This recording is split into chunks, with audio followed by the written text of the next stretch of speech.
Hi all, this is part 8 of my big Euro Yen trade with the weekly trade. I'm going to go over just very briefly the higher time frame, the major decisions and the thinking processes, and also a couple of mini trades that happened. I did a lot more mini trades, especially on the 1 minute, because I was trying some stuff, doing some research, but I won't go over all of those now because there's too many of them. And I'll go over the lessons I learned in that in future videos once I compile those notes, which I'm still doing. So this was on Friday. So this update is before I slept on Friday and the whole of Friday. So before I slept, I had added some positions around here. I added some positions just around here, and that was along with a big position add I had a bit before that. So the entry was around here, which is not perfect, but once this buy came in and it started holding, I felt more confident. This entry was not perfect because I was a bit lucky with my stop loss and was just saved by it for a little bit. This entry was not, I think, the best time, because this was just the first reaction area at this zone, and I wasn't sure if, and I would not have been sure if there was going to be another test down. But after this was a good entry. So, but actually, I actually closed my positions right around here because I was feeling a bit sleepy, and I decided not to take the risk of getting my stop loss, having my stop loss get hit. It was also too close to my entry, so to sort of move my stops to break even. So I just exited the trade, and before I went to sleep, I marked this and said, yeah, I think this is going to go all the way up to here. And indeed, that is actually what happened. So the buy actually happened around this candle, this red candle over here, and the target for that, the mini target for that, was that blue rectangle. So that's what happened, but I was okay with missing that. The buys were here, target was here. And when this happened, when these buys came up to this area, 128.704, that area is basically was basically in this zone over here, which was a bit above this key resistance zone. So I was thinking this could still be a place of sellers to come down and react. So I was watching that and thinking maybe this is going to be a bit of a sharp reaction, because buyers over here all the way were struggling, and then they quickly shot up. So characteristic of a typical fake out move. So I thought that maybe that's a sharp reaction coming down, so I was ready for that, ready to do some head sell trades. But on the lower time frame, when I saw that there was some consolidation happening, I thought, okay, this is probably not where the sharp reaction is going to happen. And so that, but I was still keeping an eye on this area, because this was a key reaction zone for sellers. So I needed to break above that and hold above that to be a bit more comfortable, and indeed that is actually what happened. So it actually broke above, which made management a lot easier. So once it broke above, what I was looking at was these two key black lines, right? I had on the first black line, I was expecting some sort of reaction. I was ready for it, but I was not expecting a very sharp fake out type of reaction, because I was expecting that at the top black line. Because at the top black line, the price has acted as support and come down, broken down, and acted as a resistance. Whereas the reaction at this second black line over here is one where it has come from an area of resistance and just reacted as a pullback to that resistance cell.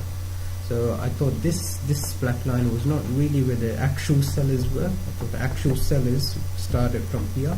Therefore, any sort of sharp reaction I was expecting from this top black line. So I was not too concerned when I saw this. When I saw this wick happen near this black line. This black line is actually the second black line over here. So that's basically the same thing as I said. So even though it was quite close to that second black line, I was ready for this possibility, but I just did not think it was likely. And indeed, that's not what happened. In fact, beyond that point, I had got a smooth ride up, and there was not much management of the trade there. And actually, around here is when I looked to add entries, and it was a very good setup to add entries for, because on the 15 minutes, this was acting as a fresh resistance that was broken, so and a pullback to that area. I was looking to add entries. Oh, sorry, not that one. A fresh resistance was broken, and it had broken like this, and a pullback was coming in at that area. So I was looking to add entries exactly there, around that area. So the setup was very, very good. The setup was very, very good. I added entries. I added some positions right there after the strong buys came in, reacting from this logical 15-minute support, and some rejection showing that it could not go any lower. So I added positions there, moved my stops up a little bit here, but then realized that it was too early because I had to let price, the sellers, come down to get buy liquidity from this area if they need to. That's why I moved my stops to the blue line over here. And once I saw this, I thought if price goes a little bit higher and starts consolidating, then I can move my stops to this black line. That was my thought. And around this time, actually, CAD yen was primed for a good buy as well, and the other yens were primed for good buys as well. So I was feeling a bit confident about this buy. This strong sell down did not scare me. In fact, I was even more confident of the buy, because this strong sell did not really take out any buyers, and in fact the buyers are and that was confirmed when these buyers started coming back up over here. So but that said, once the buyers came up, the sellers started to come down, and that's when I started to close half of my position, do a partial close of half of my added position over here.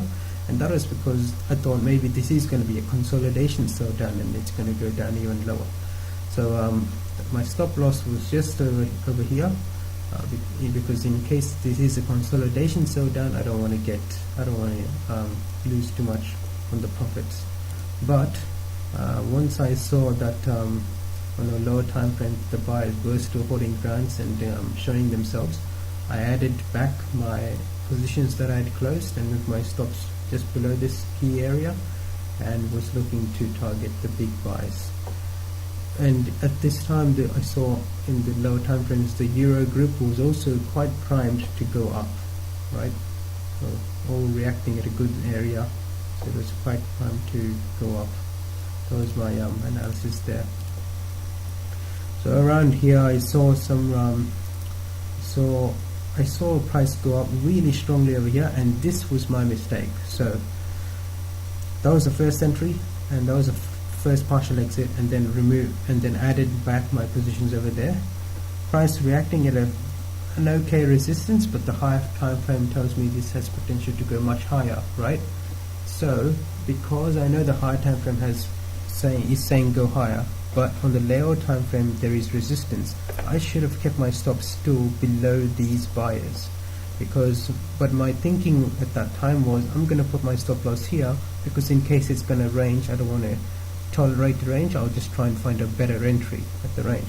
So that was my thinking, which was not great, because I got stopped out, and once sellers came in for buy liquidity, and I wanted to re-enter right at that candle, but I was too late to hit my orders. So this was on the 1 minute, so I was too late and just missed the move all the way up to my target.